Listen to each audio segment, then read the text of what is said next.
Imagine standing at a funeral. The casket slowly lowers into the ground, and at some point, without even thinking, your brain registers. That looks about 6 feet deep.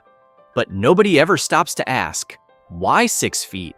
Who decided that? Was it a doctor? A scientist? A government law? Because here's the uncomfortable truth. The rule that still shapes how we bury our dead today was invented during one of the most deadly and panicked moments in human history. And it was never actually based on science. Stick around, because this one goes a lot deeper than you'd expect. 6 feet under.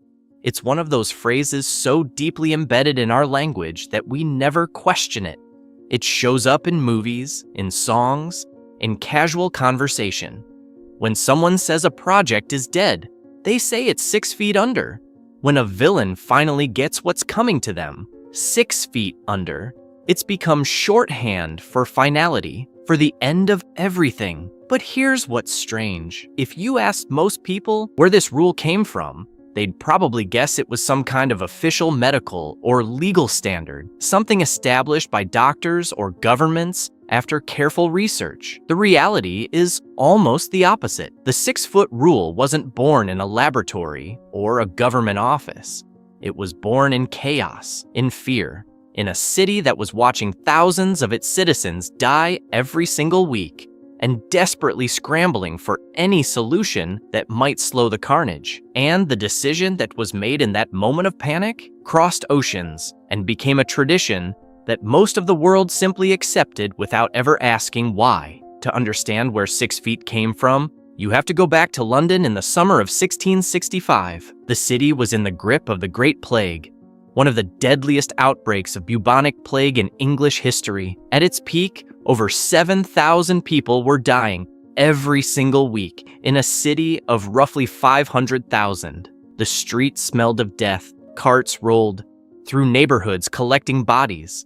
Families marked their doors with red crosses to signal the infected inside. The authorities were overwhelmed and terrified because nobody at the time fully understood how disease spread. Germ theory wouldn't be established for another 2 centuries.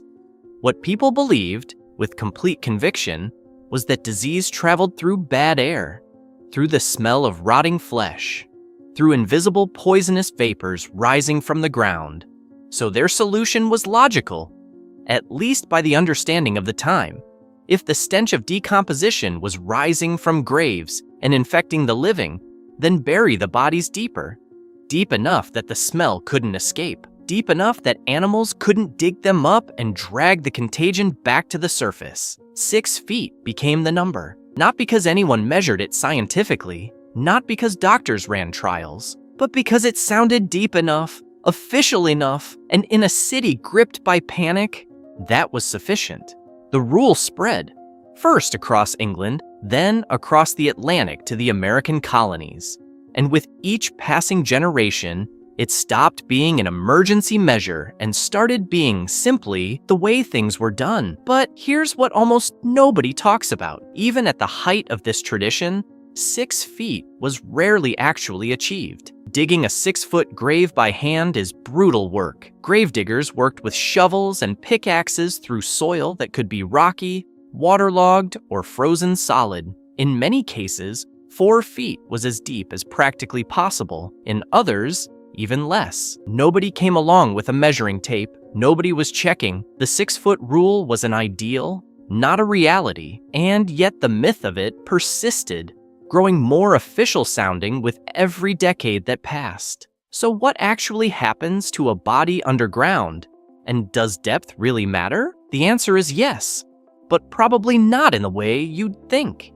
When a body is buried, decomposition begins almost immediately. It's driven by 3 main factors: bacteria, oxygen, and temperature. And burial depth directly affects all 3. At 6 feet underground, oxygen levels are extremely low, and without oxygen, the bacteria responsible for decomposition work much more slowly. A body buried at 6 feet can take significantly longer to break down than one buried at 3 feet, sometimes years longer. At shallower depths, oxygen is more available, microbial activity increases dramatically. Decomposition happens faster and more completely. The body returns to the soil more efficiently. Now here's where it gets interesting. For most of human history, slower decomposition was considered a good thing. The idea of a body persisting longer underground felt more respectful, more dignified. There was something deeply uncomfortable about the idea of a loved one breaking down quickly. But that perspective is shifting because we now understand that rapid, natural decomposition isn't disrespectful. It's actually how the cycle of life is supposed to work. A decomposing body feeds the soil. It returns nutrients to the ecosystem. It becomes part of something larger. Deep burials, especially combined with sealed caskets, concrete vaults, and embalming chemicals, essentially pause that cycle. They create what some scientists have called underground time capsules, bodies preserved in a kind of artificial limbo, neither fully part of the earth nor fully gone. And for a growing number of people, that idea has started to feel deeply wrong. Here's something that might genuinely surprise you. In most places in the world today, bodies are not buried at 6 feet, not even close. Modern cemeteries typically bury remains at depths between 3 and 4 feet, in some cases, even shallower. There is no federal law in the United States mandating 6 feet.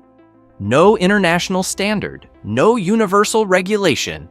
Local health departments set their own rules, and most of them decided long ago that 4 feet is perfectly adequate, and the reasons go beyond just practicality.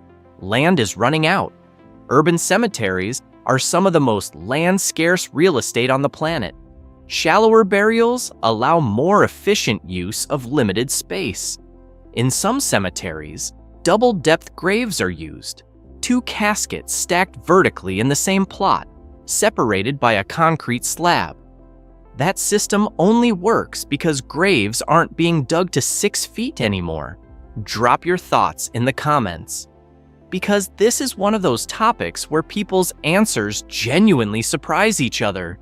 A panicked city, a desperate rule, a number pulled not from science, but from fear. That's the real origin of 6 feet under, and the fact that it shaped burial customs across the entire Western world for nearly 4 centuries says something fascinating about how traditions are born. Not always from wisdom, but sometimes simply from urgency.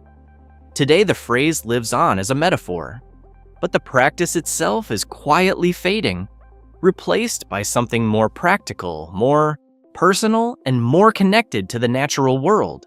If this video made you think about something you'd never considered before, hit that like button, subscribe for more stories like this one, and I'll see you in the next one.